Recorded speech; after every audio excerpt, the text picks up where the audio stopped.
नया फिर दिन हुआ,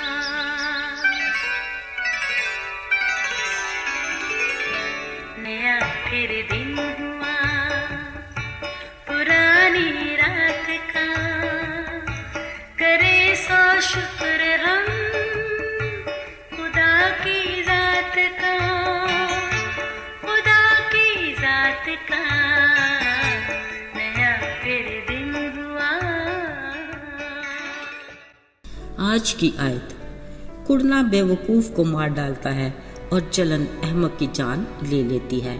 अय्यूब 5 बाब उसकी दूसरी आयत। अजीज़ों, रिश्ते नाते सोच के मुताबिक तो जितने मजबूत होने चाहिए उतने ही वो नाजुक और हसास होते हैं, गोया कच्चे धागे से बंधे हुए जिनको टूटने में कुछ पल भी नहीं लगता, मगर जुड़ने में वक्त का अंदाज़ा कुछ नहीं। कभी कभार कुछ ऐसे वाक़यात वक़ूअ पज़ीर होते हैं कि रिश्तों की असलियत, खासियत और अहमियत हमारी अदराक से परे हो जाती है। जैसे एक घराने में एक के बाद दीगरे 3 बेटियां पैदा हुई।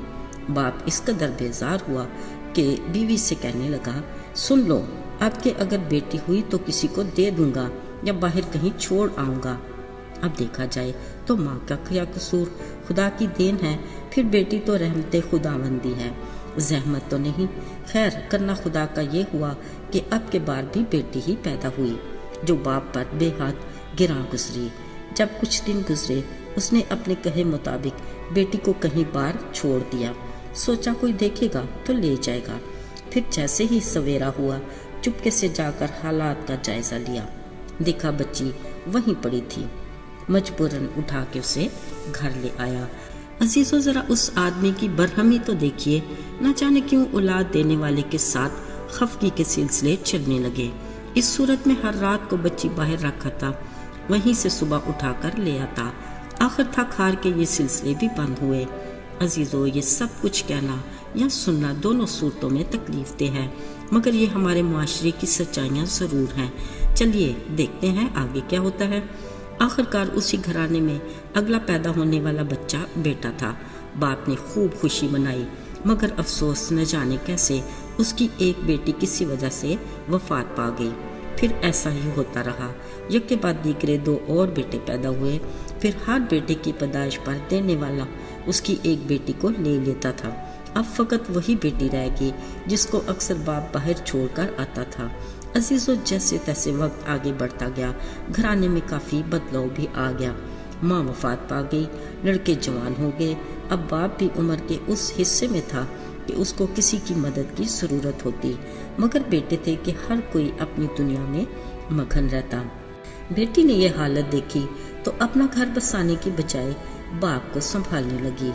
अजीजों, ये एक गैर मामूली वाक़या है, मगर खालिक की हिकमत से मामूर, हम सख्त दिल इंसानों के लिए सबक आमूज भी। अजीजों, बाज़ औक़ात बरहमी और नाराज़गी ऐसे मुहर्रकात बन जाते हैं जो ज़िंदगी को किसी न किसी सूरत जीने की तहरीक देते हैं, मगर कभी ये एहसासात दिल और दिमाग पर ऐसे हावी हो जाते हैं कि इनसे पीछा छुड़ाना मुश्किल हो जाता है। याद रहे, ऐसे मुतासरा लोग खुद को एक सख्त खौल में बंद कर लेते हैं और अपने साथ होने वाली बदसलूकी को भुला नहीं पाते और ना ही मुआफ़ करते हैं। ऐसी कैफियत इंसान को इंतहाई बदमिजाज बना देती है, जो एक गैर सेहतमंदाना अमल है। याद रहे, इंसानी फितरत में ये अंसर नुमाया है कि हमें नाराज़ करने वाला शख्स अपना किया सब भूल कर मामूल की ज़िंदगी बसर कर रहा होता है, मगर मुतासरा शख्स अजीब उलझन का शिकार रहता है।